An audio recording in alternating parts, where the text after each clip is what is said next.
So this right here is my 1997 Jeep Cherokee Sport. Bought it for $500. I was running and driving. The only thing that was wrong with it was the alternator was not charging. Threw just a old alternator on it. Now she runs and drives only in manual mode, still two-wheel drive. Plans for this thing is new set of headers, which I actually pulled off of that motor right back there that come out of that Jeep. It's got a big old hole in the side of the block, in the side of the headers. And then this right here is a NP249 transfer case. Let's see if I can get the name on the side. Yeah. I actually don't know what trans this is. I don't know, whatever factory trans that comes out of a Jeep Cherokee 4-wheel drive or 2-wheel drive. And then I think it's an NP249 transfer case. Got this for like $200, marketplace special. Plan on throwing in this thing, converting it over to 4-wheel drive, and then swapping out the front axle out of that Cherokee right back there that I picked up for $900. I've already stole the motor, trans, and transfer case out of that for a different project. And then do the front axle swap. I already got a front drive shaft. Got to make a rear drive shaft. And then this right here will be just a woods toy. Just kind of something I can get done up until my other project's done, which that'll be coming in a different video. Probably a short, just a quick little walk around video, but I mean, this thing's decent clean. Yeah, there's a little mishap happened here, but I can get into that. And then let's see the interior. Interior's kind of rough. Door panels look good. Shifter only works in manual mode. Can't just put it in D and go. You got a 1, 2, 3 it. Headliners tore out. It's got the nice cloth seats with the old buck drag tear. A little dodgy wiring for the headlights and no ignition. But hey, a flathead screwdriver works just fine. I mean, this thing's not bad. Just for a trails beater.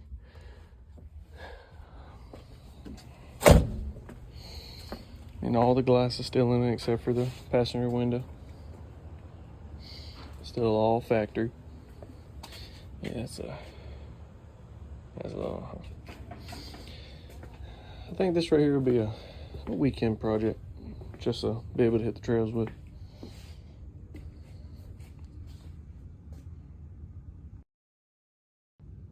So today's plan is I'm gonna be pulling the injector rail, all the throttle cables, airbox.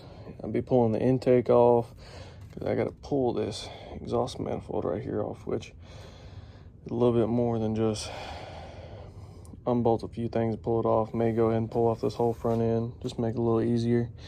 You pull off all the power steering pump, power steering reservoir, all the brackets and everything for it, and then we'll be swapping that exhaust header. I'll show you the exhaust header afterwards because I could fit 4 fingers up into the hole in the side of it. It's a little progress update. I went ahead and pulled the throttle cable, cruise control on, pulled the injector rail off. I just spilled gas everywhere. Wonderful. Just pop these 2 little lines off. I did drive it last night, so it does have a little bit of fuel still on the injector rail. I've started taking off all the intake bolts. Should be 1, 2, 3, 4, 5 up top, and then pretty sure in between each injector there's one below on the bottom that also mounts to the exhaust manifold. And then there's this one right here that mounts to the exhaust manifold, but it's on the intake side. And then I think there's 5 on the bottom and 5 up top. Not 100%, but biggest thing is all these plugs, random vacuum lines, feed lines, all that stuff. Thermostat, thermostat plug. But pretty soon I've got all these top ones except for the top back one because I just ain't got that far yet. Then I'm about to reach under And oh, also this plug right here, I don't know exactly what this plug is for. It connects down there on the back side of the block.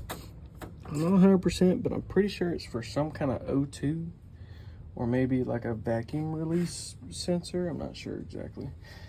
But I'll come back whenever I have the intake pulled off and probably start pulling off the exhaust manifold.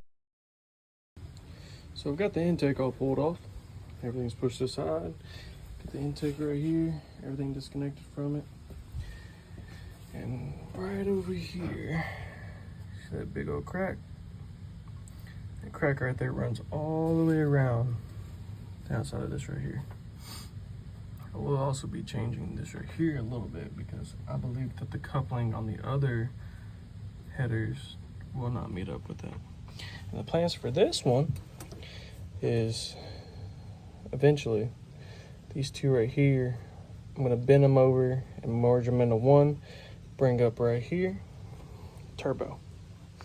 I'll try and turn this exhaust, this header right here into a turbo header, which will be going on this Jeep, but that's later on down the line. So the progress update, big crack, no good.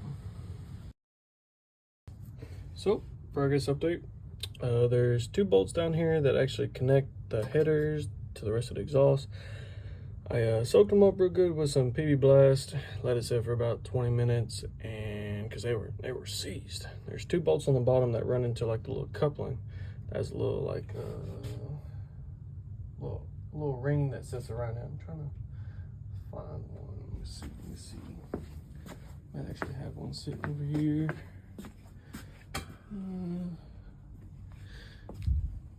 Maybe not.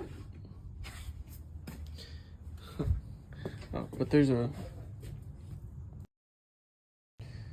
progress update. There's 2 bolts right down here that connect the exhaust down to the exhaust manifold to the exhaust. The 2 nuts on the bottom side, these studs that are welded on, and then there's a bolt right up here, which usually you'll pull this right here to get to that bolt, but yeah. And then there's another one right back here that sits on a stud, and then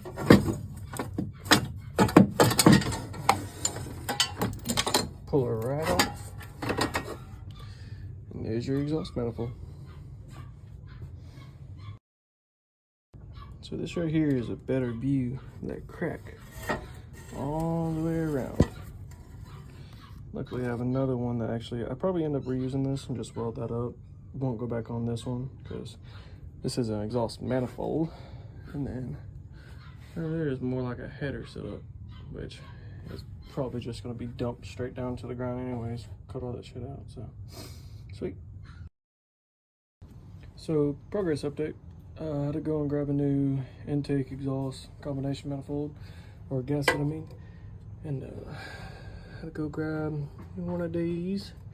Got the new headers already lined up down there. I have to get some new bolts for it. Bolted on, about to throw the intake on, airbox, and hook all back up the injector rails and fuel lines and everything. So about to be done. So just finished all up. Threw the battery on charge because bad battery. Still haven't taken that back and replaced it yet. The airbox in, which ain't really for this Jeep, but hey, it'll stay still. Got new headers on, new combination gasket. All the injector rails, all these pieces are clicked on. Got all these 3 main mass airflow plugs or whatever they are. Looks like everything. Got the O2 sensor. This right here is an O2 sensor. I was thinking that's what it was, but so on this intake right here, the easiest way to actually get to these, there's 4 bottom bolts that go across on the bottom. They suck to get to. Best way to do it is from the bottom. You can get to all these top ones pretty easy. The back one's a little hard, but those 4 bottom bolts, especially with this aftermarket headers, the pipe actually goes right in front of it to where you can't get a socket or a wrench or anything in there. You get a ratchet wrench from the bottom, tighten it up. But that's the best way to do it. Pretty soon I'm going to open it. I'm going to start it up after this battery charges with the open headers just to see what it looks like. I mean, why not?